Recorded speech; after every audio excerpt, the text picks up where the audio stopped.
Well, it's that time. Another week in the books. Another Mountaineer loss. Hearts are broken. Pepperoni rolls are thrown away stale because people lost their appetite.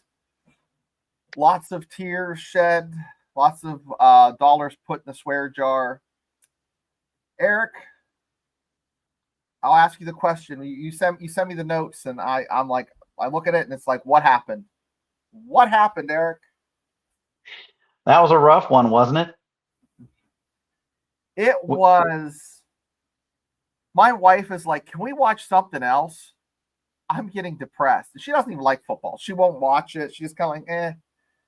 But she literally was like, let's watch. I said, I have a show to do. I got to muscle through it. But I was literally like playing like puzzle games on my phone, just like listening because I couldn't watch. It was like watching a train wreck in slow motion. It was just pitiful. Pitiful. It's funny, during the pit game, I couldn't watch. I'd have to leave the room. I'd go putz in the garage for a few minutes, come back in, and I couldn't watch because of the excitement. There was just so much going on that you just couldn't wait to see what was going on, but it's also too exciting. This one was the opposite. This was like watching a slow motion train wreck. I couldn't look away. It was awful. Yeah, Kelly McCourt, good to see you. I'll tell you what, it's kind of the tale of two seasons, and I always used to do last year, and I'll do it this year, the what if game. If West Virginia wouldn't have beaten Pitt, literally, I'd probably have to just stop doing a show. Like, it would have been unbearable. But I was going to name the show tonight. At least the weather was good, but I thought that'd go over like a fart in church. So didn't do that. What do the Mountaineers have to look forward to? I mean, we talked about what went wrong a little bit. Everybody's been hammering this on every podcast, from Mountaineer Paul to three guys to, I mean, hell, you go to five guys and crush peanut shells, and the peanut shells will tell you what the hell's happening. Everybody has a goddamn opinion. So, well, why don't we talk about that for a second before we like me get a sip, you go. My princess okay. Cup. See my princess cup? Oh, no, look at you. I was going to take my princess cup, and I got my pink chair now too, Eric. You like that? Oh, look at you, bippity boppity boo. Hey, to me, it was interesting because if it weren't for the Pitt game, I don't know what we would think of as far as expectations. But you saw the Pitt game and you thought, wait a second, did we fix something somehow? And the notion of, I heard a lot of people criticizing, throwing shade that, gee, do you think that Miami, or I'm sorry, God, I keep calling Miami. Do you think Ohio actually had a better defensive line than Pitt? And I heard a lot of touting of Pitt's defensive line. And so you think, okay, well, maybe they've fixed some things. Although I honestly thought Ohio's defensive line really did a great job. And to me, it comes down to one thing, and that is our offensive line play is just so bad. It's so hard to put a finger on how you fix that short term.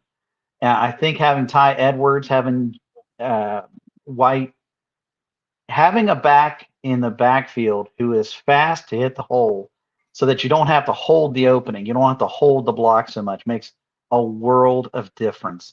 And I think that's what we saw in the Pitt game, because not only is Edwards big enough or fast enough to get through that hole, he's big enough to run through initial contact. And I think without that kind of back to help the offensive line, defenses can just pin their ears back and come after us. And that's what they're doing. Yeah, they crowd the box, and then if you don't have time to go deep and make them honest, they just keep crowding the line. It's like playing in a phone booth. We talk about matchups. We talked about the offensive line. We talked a little bit before the game about the numbers. And if you just look at the stats, you pointed this out, and it was great. The numbers don't look bad, but the fourth quarter kind of skewed that. So don't let the numbers fool you. Mountaineers are bad. And I'm pulling up here what we're talking about, how they're bad. We're going to stick to a script a little bit, but West Virginia has literally ESPN, Vegas, everybody has been pretty right on the season. And they have literally a 6% chance of winning just 3 or 4 games. So if you want to win 6 games, you're talking an 8% chance and 0% chance of doing anything better than that. So it doesn't look good odds wise for the Mountaineers, and they fell down to 72 on the power index. And I don't even know where they'd be if they had lost to Pitt. I mean, they'd be in the 115 range probably. We would probably be trying to schedule Robert Morris for a second game this season. Yeah. Yeah, and it was said on 3 Guys, there's no more Temples on the schedule. That used to, Temples and Rutgers used to be a layup. It used to be a gimme. As I call them, the homecoming game, the game where everybody comes and feels good about the program because they get a win. There's none of those on the schedule. Utah got beat last week. Texas Tech is legit. They're pretty much the model for how to use the NIL, build a program, a little bit of coaching, a little bit of, plugging in some key players. And they look like a juggernaut. They put in and this is the West Virginia show. This is the talk about the Big 12, last game of the season, Texas Tech's coming to Morgantown. They're going to be top 5. Texas Tech, their quarterback gets hurt, second string comes out in, and he is lights out. Now, I'm going to wrap this around tight with a bow, so bear with me. We talked about this, Eric. The difference between West Virginia now and maybe West Virginia in a year or 2 when they're good is the depth.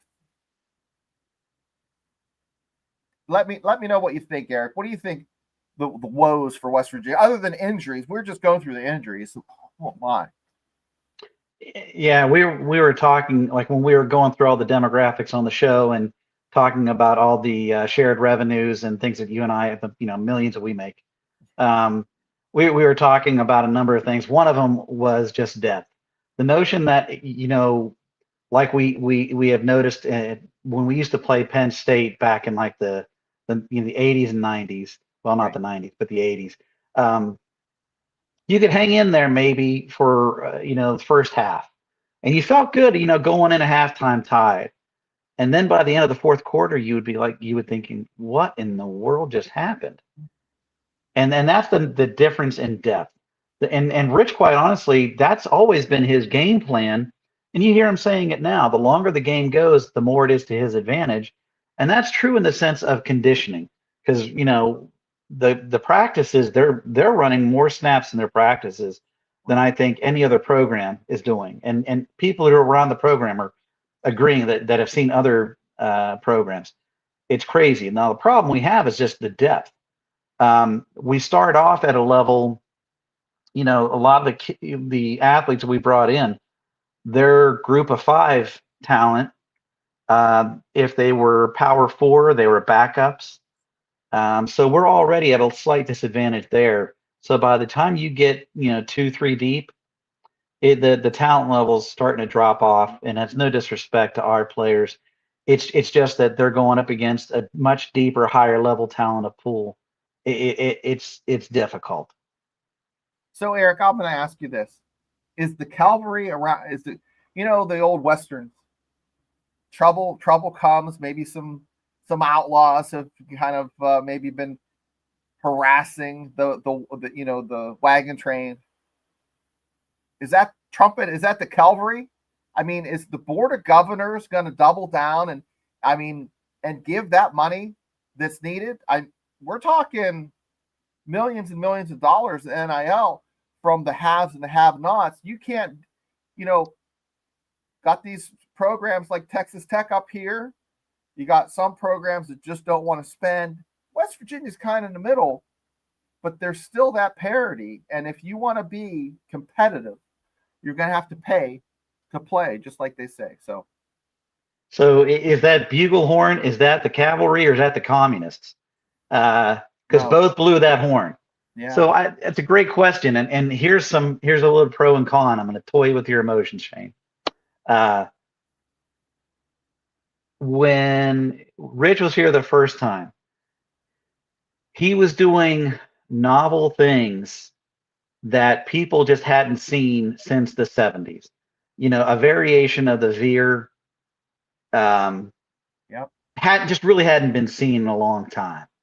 And so the notion that you could find a Rasheed Marshall talent, a Pat White, a Steve Slayton, and Owen Schmidt, who all three of those guys not appreciated in their own original programs.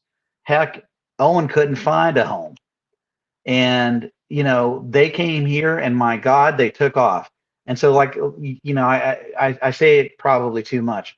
The right athlete in the right program, the right system. The problem is now, even though it was, 20 years ago, Rich's fingerprints on college football are still very visible. So you look at how many dual threat quarterbacks, how much the RPO, how much you see zone read, or it is everywhere. So it's in that sense, it's harder to find talent. Yeah. That being said, the dollars, who knows? It's difficult. However, here's the hope. When it comes to finding talent, I think I will, and as far as coaches that we have access to, I'm not I am not unhappy about having Rich at the helm. Yeah. I think Rich can find some talent. I think the notion that, quite honestly, some of the quarterbacks we have, they've all got potential. They've all shown they can do certain things. Now, can you find one that can pass and run? I don't know. This year, I don't know. Can you fix the offensive line woes this year? I don't know. But that's where I'm going to focus on right now, and I'm going to try to watch and learn. It's going to be rough, but watch and learn is something that you can pick up on where they're trying to take things, and that's all the more I can do right now. This is going to be a rough season. Yeah, it keeps, as we talk about the 2003, 2004 season and how it's kind of mirroring that, we hope that they would hit the ground running, but we knew there'd be some bumps in the road. But you can't outrun an injury bug. You only have the players you have, and it all starts with that offensive line. Letting go of Moore last year. What are your thoughts? Was that the nail in the coffin? Do you think maybe looking back, the hindsight being 2020, if they would have maybe kept him, would they be in the situation they're in? I don't know. What do you think? Man, that's a great question. I love that question for a lot of different reasons, but I don't know that the blocking scheme, Rich really favored a different blocking scheme. And so I don't know that Matt Moore, I don't know that it was a statement that Matt wasn't a good coach. I know there were some words said. Oftentimes that happens. Matt Moore, I think, did a pretty decent job developing offensive linemen under the Neil Brown era. If you look at where we put most of our talent at the next level, is the offensive line. Zach Frazier. Yep. Gosh, who was the other one? Walk on from Morgantown High. Not going to be able to think of Malone. Oh yeah, I think that's it. So in any case, I don't think he's a bad coach by any stretch of the imagination. And he went to Virginia Tech. I know they're not having a great season. We're actually going to maybe get to that here in a little bit more. You're talking about, but he took three of our offensive linemen with him, and that's pretty unusual. The only reason they did that is because they followed Moore. Yeah. I don't know. I don't know if there was a reason that Matt Moore's coaching that Rich thought he couldn't teach Rich's preferred blocking schemes. But boy, it doesn't look good that either this is a problem with talent level, which could be that. I shouldn't say either. It's probably a combination of talent level Right. and we're just not getting the schemes executed on the field the way they need to be. I think it's like putting a puzzle together without corner pieces. Things are just too difficult. It's not the kids aren't grasping it. It's not the coaching thing. It's just when these key personnel are not in position to make plays, you can't execute. And that's, establishing the run game, establishing a strong enough line to give the quarterback time to make at least a couple plays downfield, to keep that defense honest so that they just don't pack it in and make it so difficult to execute. They were manhandled, and it was embarrassing. It was downright embarrassing. And Rich Rod looked so uncomfortable. And so just man, he couldn't even put a sentence together. Is that exhaustion? Is that just frustration? He kept saying it's a coaching thing. It's, we're going to get it figured out. But I don't think they get it figured out this year. So Mountaineer fans, you need to look forward to try some different spices, maybe different wing sauces for your tailgating. Keep it out of your eyes, because guess what? Hydrate before the games. If you're going to go to the game, hydrate, because if you're not going to drink, you're going to be crying. You're going to be sobbing in your beers. You're sitting there. Your pepperoni rolls are going to be soggy, or you're going to be stale because you lose your appetite. But I just want to say hi, Coop. Good to see you, partner. Coop says, Coop. Yo. So, no, I mean, I make light of it, but it is a game. We do get wrapped up in it. It makes you sick. It makes your stomach in a knot. But Board of Governors says they're going to double down. That makes me feel a little bit better. Rich Rod is going to get, as long as there's the purse strings stay open, he's going to find some key players in the portal. Recruiting, a lot of the key guys came and saw a fantastic product. Product being not the Mountaineers playing themselves because they beat Pitt, but the stadium, the environment, the atmosphere, the C-130s going over, the pyro, everything. And that does make a difference. Yeah. So Shane, thank you. I mean, that's great, Hope. I hadn't heard that from the Board of Governors, so that's excellent news. Right. How could you not tell me that? We had lunch, we had T-bone steaks. How could you not tell me that? No, they've decided they're going to do that. That was from last week. Whereas like Virginia Tech still going to the table trying to get money, and that bridge is already crossed, and West Virginia doesn't have to worry about where they're going to come up with the money. I don't know. Maybe it's like that Ranger, those Rangers that robbed the bank like 15 years ago. Did you ever hear about that? No. These Rangers just sitting there drinking, like, maybe we should just rob a bank. They were in and out in a minute and a half, didn't talk, really well planned. But like a typical Army Ranger or some knucklehead in the Army, they never covered their plates, and they were found at a dancing establishment with the ladies. And the cops rolled in there, and, but still this day, FBI uses that as, hey, this is like the best, action on objective. I don't know how I got on down that rabbit hole, but there are some perks to being a Mountaineer, and that's the fact that they still have some hope. There are going to be some possibilities for wins. Let's talk about that. What are some games, if you're going to circle, you can only watch 3 that you think that West Virginia can win? What are those 3 games? I don't think Texas Tech, if you have tickets to Texas Tech in November 29th, it's going to be cold. Stay at home, because Texas Tech is going to roll West Virginia up. That's just the way it's going to be. Sorry. That's one that I would just take off the list. Go ahead, Eric. Sorry. Well, no, that's that. I got to agree, because I don't know. That's going to be a tough one, especially because it's going to be the last one, except for the bowl game, which you're going to want to. I'm kidding. Let's just not talk about bowl games. So Houston, I think, is one that is on the list. Hey, Afton. To me, um, Colorado is another one. And although UCF is 3-0, they really haven't played a really quality opponent yet. So I think those are the three that I think we have a chance to.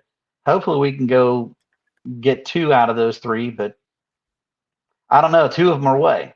So Yeah, that's just it. You're gonna have to steal some road wins. Be road dogs. Go out there and earn it. Like UCF, I think it's definitely winnable. Colorado is a winnable game. It's at home. yep, I think that is probably the number one on the list. If you got to win that, Colorado. yeah, yep. They're struggling. Utah, they looked okay, but they had problems getting established in the run. It was low scoring for a little bit. Just Texas Tech was that good, but that was a hell of a game for the first half. Texas Tech start rolling along, real physical, lots of turnovers, defensive battle. They're going to have to come. They're going to have to catch a couple flights to get out here. They've never been out here. That's strike one against them. They're coming off of a rough loss. Okay? Emotional loss. Do they play down and West Virginia play up? That might be a reoccurring event. West Virginia takes a dump, wipes. Next week, they smell like roses. Hopefully that's what happens with the Mountaineers this week. They pull their pants up and don't fall in poo anymore. But gosh, Mountaineers. What are your three games? You said UCF. I would say they could probably steal this Utah game, but Colorado, UCF, definitely. Okay. Those would be two wins. TCU is probably 50-50. So I would say probably TCU, but two wins I think they can get. That third win is just going to be a miracle. And that's what Vegas says. And we talked about that. What did Vegas say? All year, Vegas said what? 5 wins. 5. Yeah, 5 and I think the over-under is 5.5. And Vegas knows. I think, I don't know how they always know before everybody else, but they know. Because this team without Edwards, again, we talked about depth earlier.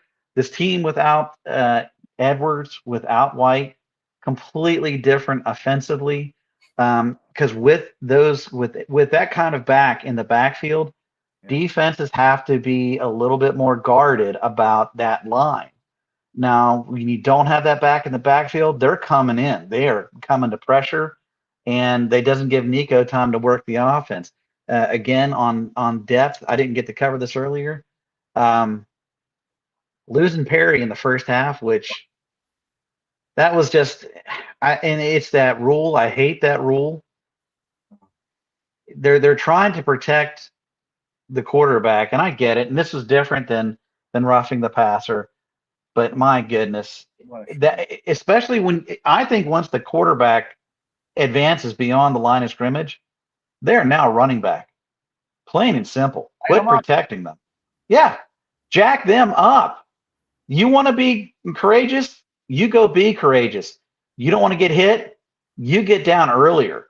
If somebody can put a hit on you and get you, you didn't slide soon enough. Right. If you want to be that protected, slide earlier. Yeah. Well said. Well said. Coop, you're right. And I think TCU and Houston are 50-50 games. So West Virginia will win one of those. Colorado, and so that's how they get their 3 to get to 5 wins. They don't make a bowl game. Coop is saying 6-6. That would get them in the toilet bowl, which would be a bowl. Jersey Ear says, sounds like Dampier was injured last week, missed a few days. Practice, kept an eye on that. Yeah. The center's hurt. Bray's hurt. Edwards, quote unquote, Rich Rod said he's doubtful. He's very doubtful. Not questionable, but doubtful he'll play. And Bowers is a concussion. So Sincere is that's a huge shame about Sincere Bowers, because quite honestly, I don't think we have seen his top level yet. and I think he's got a lot of potential. I Yeah, think he could be a third back for us that could make huge difference. And that's no disrespect to, and because we've got a stable of decent running backs. And I tell you what, Clay Ash, that guy's playing above what you would expect, somebody of his stature, et cetera, to play. That dude he's hard edge.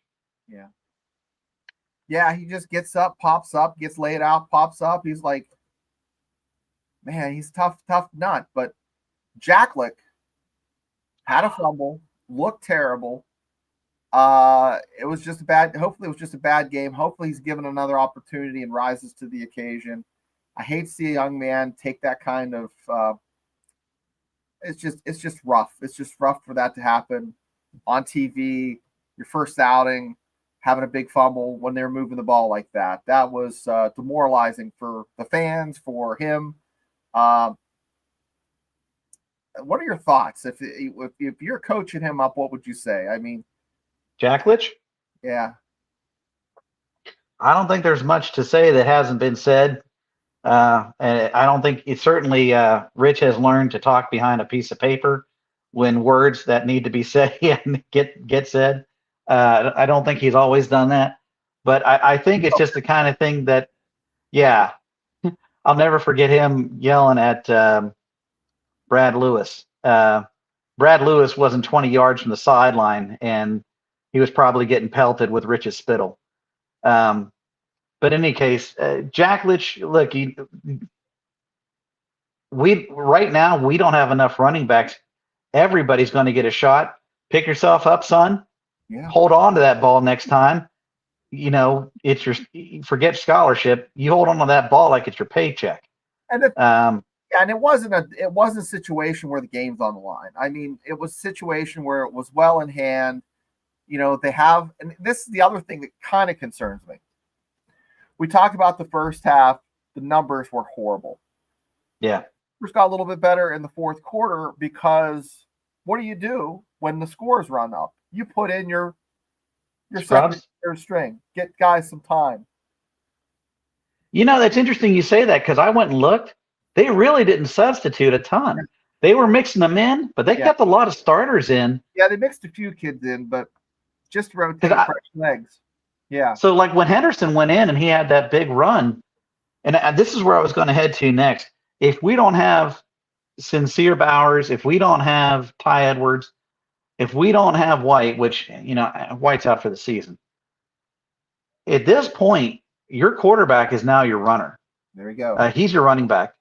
So I love Nico, but Nico does not have the foot speed necessary to avoid the pressure.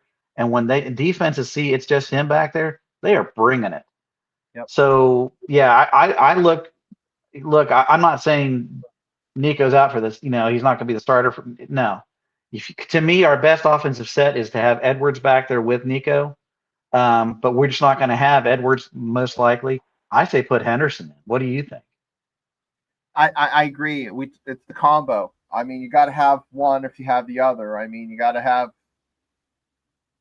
have Edwards in order to keep them honest. And with them taking the ends and just coming outside linebackers, just coming in and collapsing, you have to be able to have a quarterback that can either go inside and beat them. Like a couple games ago, we saw Jalen Henderson do that. Yeah. We saw him. Well, do you remember the Pitt game? Yeah. We saw him do that.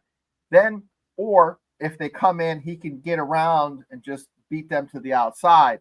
That's something that keeps that defense out, keeps them honest, so they can keep contained and keep him pushed inside.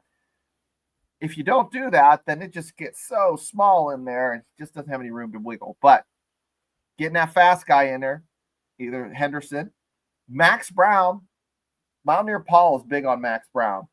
Max Brown had a lot of interceptions last year, but had a rough time with the offensive line. The year before, if you watch video when he was playing at Florida, really fast release, nice balls, played number of games against SEC opponents. is that your next best option? I don't know. I think there's probably a reason we haven't seen him yet. And look, Rich is trying. He's like a safe cracker. He is trying everything. And I wouldn't be surprised to see Scotty Fox get back in there. Quite honestly, I hope they've calmed him down. I think Scotty's got a lot of potential. I think he's quite possibly the future of the program. So I'd love to see him get some more shots. And if we don't have somebody who isn't more mobile, and quite honestly, I would love to see us roll out more. I don't know why we're not, because the rollout used to go very nicely with the zone blocking scheme. Right. So I don't know. Do you want to talk about defense a little bit? You want to get defensive? Comes that left side, and we got What's two that? lefties. Yeah. It comes from that left side. You have two lefties. Think that pressure comes in, you can maybe roll. I don't know. I got to be honest with you. I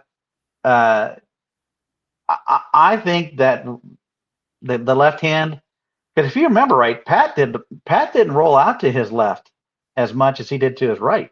Yeah. Pat White, and with a little bit of quarterback experience, I got to say I don't know that you like if Henderson and the line is more comfortable rolling left, that's fine.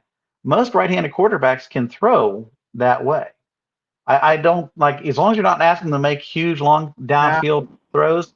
I think the shorter stuff, just to keep the chains moving, they can do that. Yeah, just square your shoulders up and yeah. I don't know.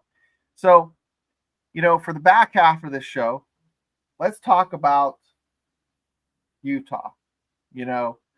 So Utah is coming off of a tough loss. They were ranked. I don't believe they're ranked anymore. I think they dropped out of the top 25. The top 25 now, I got to pull it back up, but I had it.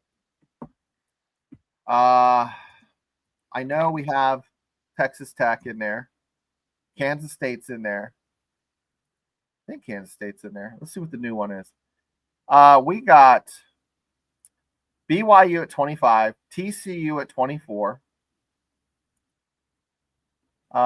Texas Tech at 12. So that's where we stand as Big 12 conference members. Iowa State at 14. Iowa State dropped 2. They're 4-0. That looks like a hell of a good team.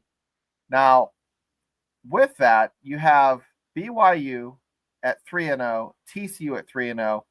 That TCU game, I said it was winnable. It's 50-50. I think TCU, just because of their Horned Frogs, yeah, they have warts, but I think that might be a game that West Virginia in the past, TCU has come to Morgantown in the past and stole some wins when they weren't supposed to. And West Virginia's done the same against TCU when they're ranked. So that's the closest thing to a rivalry since Texas moved out for West Virginia. So I'm thinking,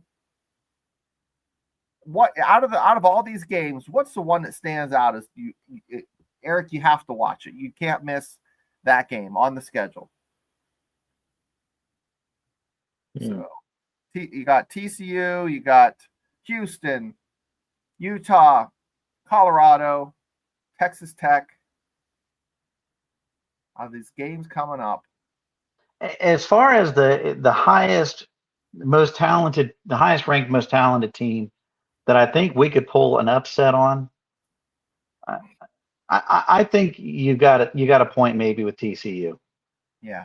As far as the one I wouldn't want to miss, Colorado, because I think that's a home game. That's when we have a really good chance. I think there's going to be a number of different storylines there. We already had a little bit of a experience playing them back from the Stu era. That's the one I'd want to watch. Now you're talking about the UCF game as if it's a done deal. Not so fast, my friend. Yeah, true. The Bounce House is a tough place to play. That stadium, that student body, they get jacked. They get that place really rocking. But I would say the best matchup that I think we have a shot at, TCU. That could be, if we pull that one off, that's going to be the high point of the season.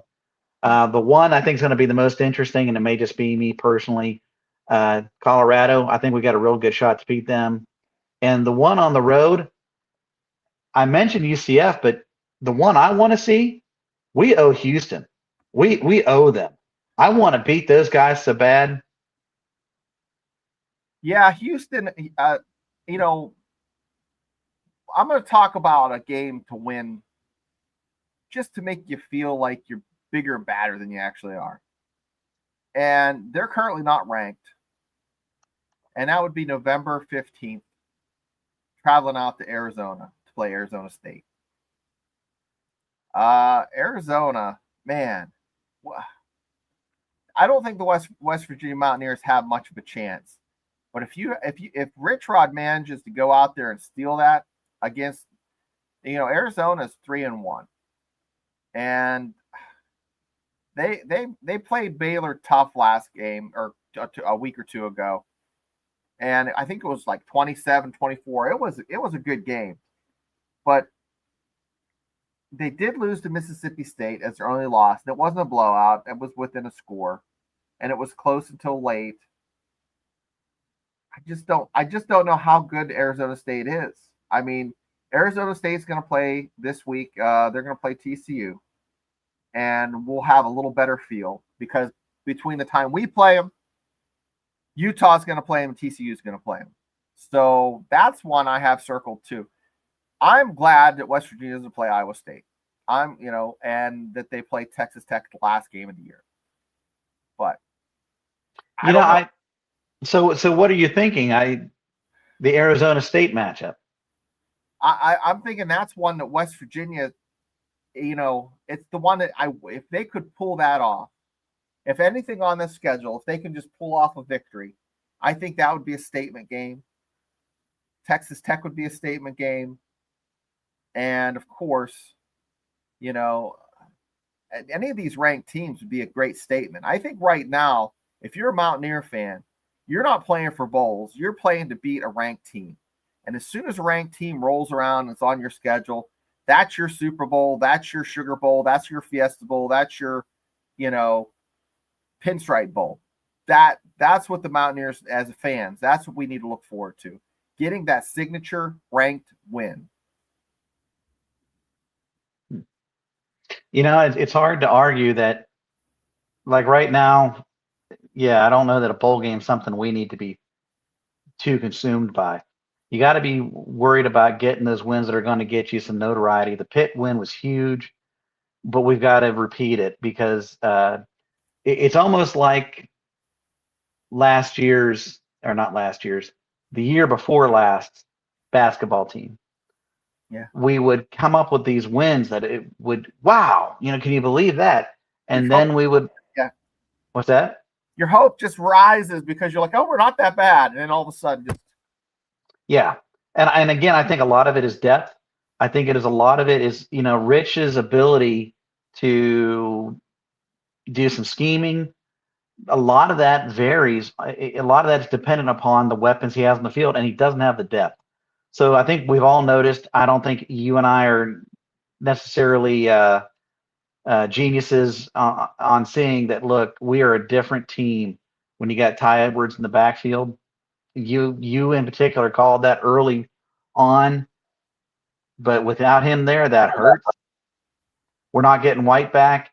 And again, I think Sincere Bowers has a big upside. So if we can get those guys healthy, there's definitely, like you said, there's definitely an upside that we could pull off some signature wins. No, I think Edwards is definitely the key.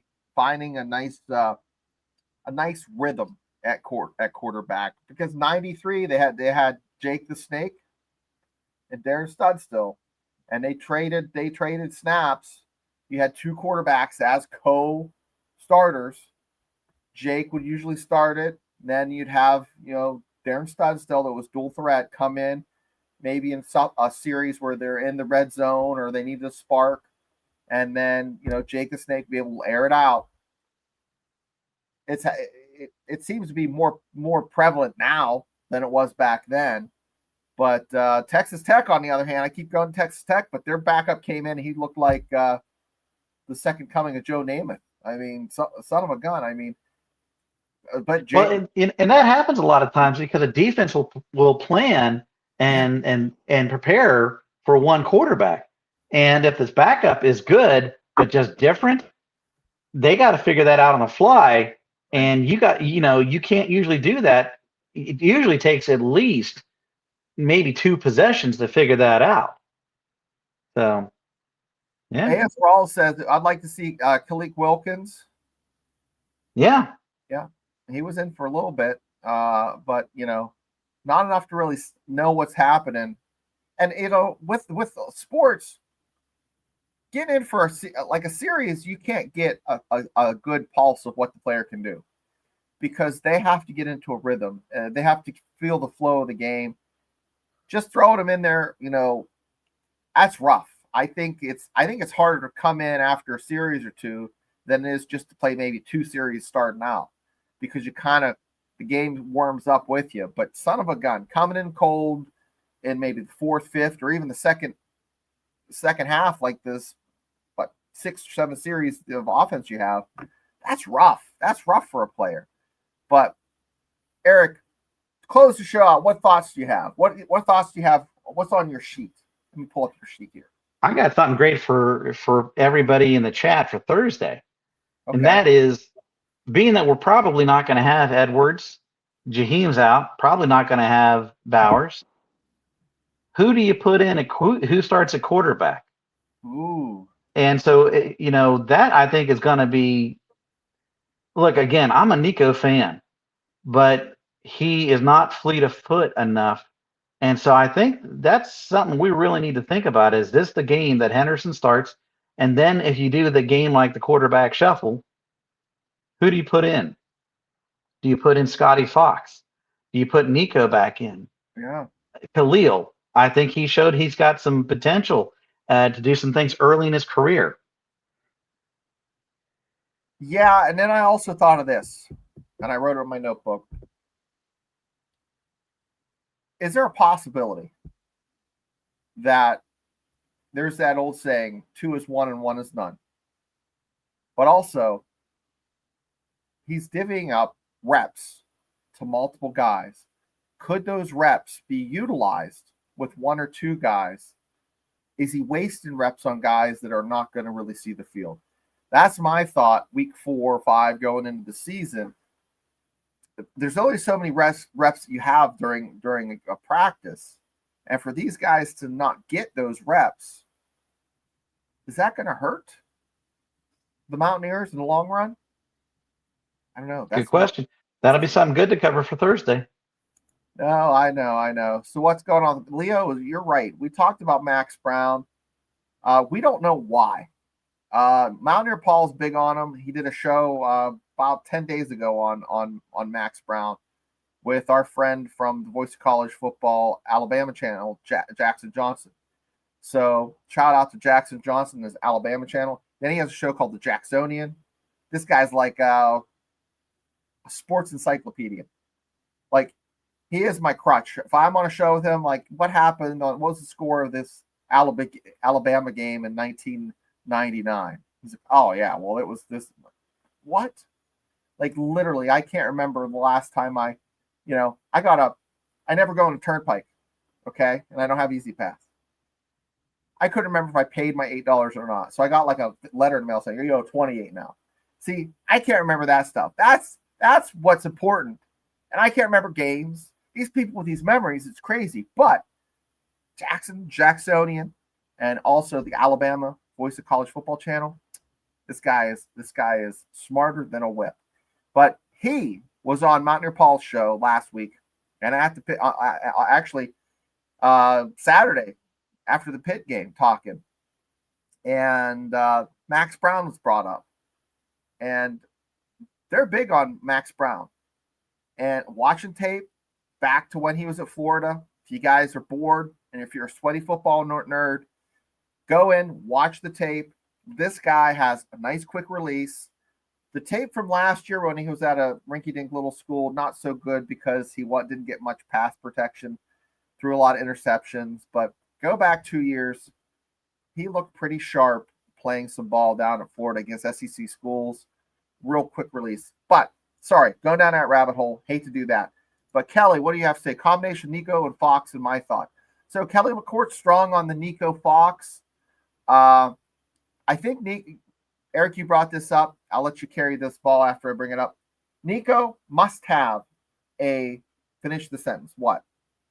A fast running back to team up with him. Yeah. So, Nico, I think, has to have like an Edwards.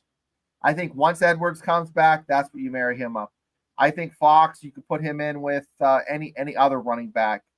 I think that's the recipe for success until the line woes are fixed, which I don't think they're going to be remedied this year.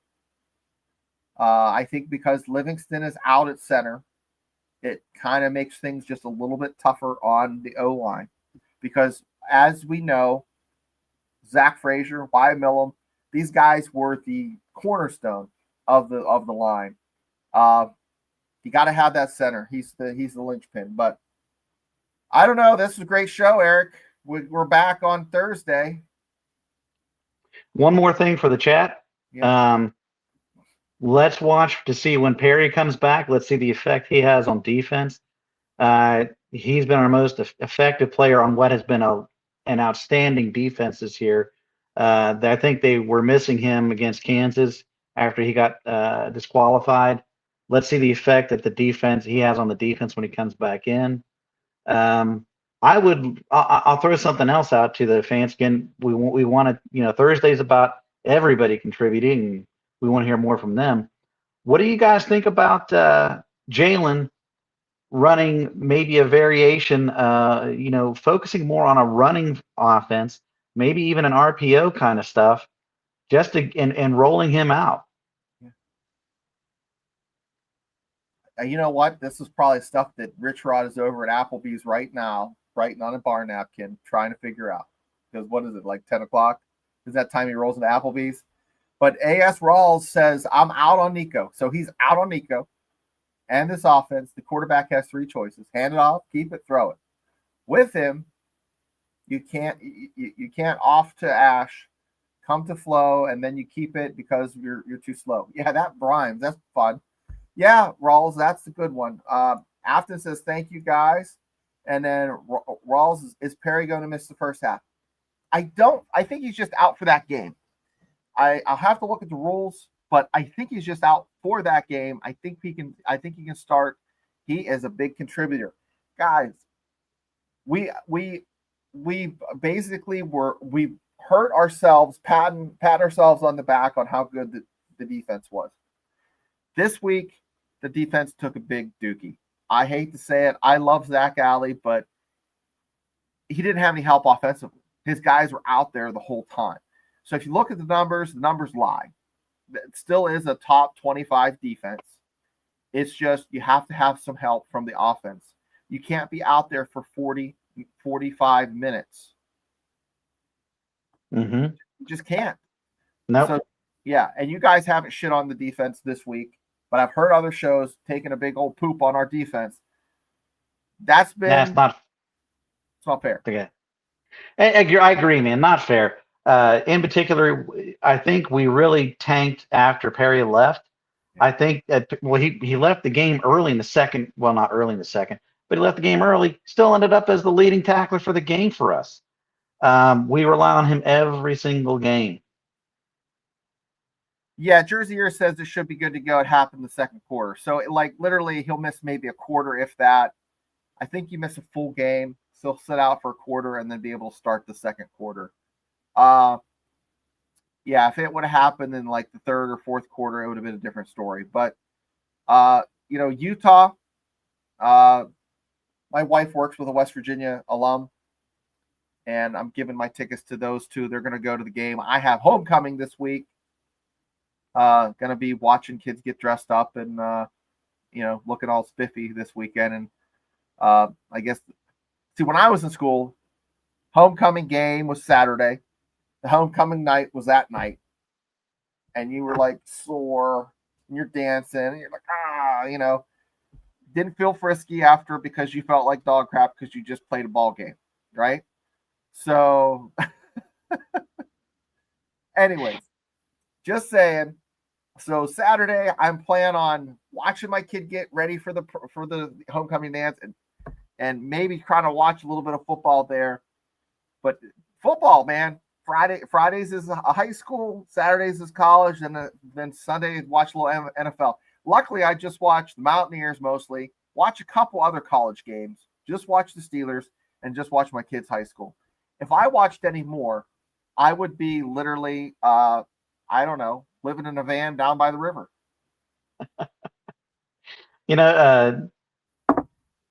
It's funny, Shane. We talked about other games to watch. I think I called for the Oregon State game. Don't sleep on that. No, you should have slept on that one.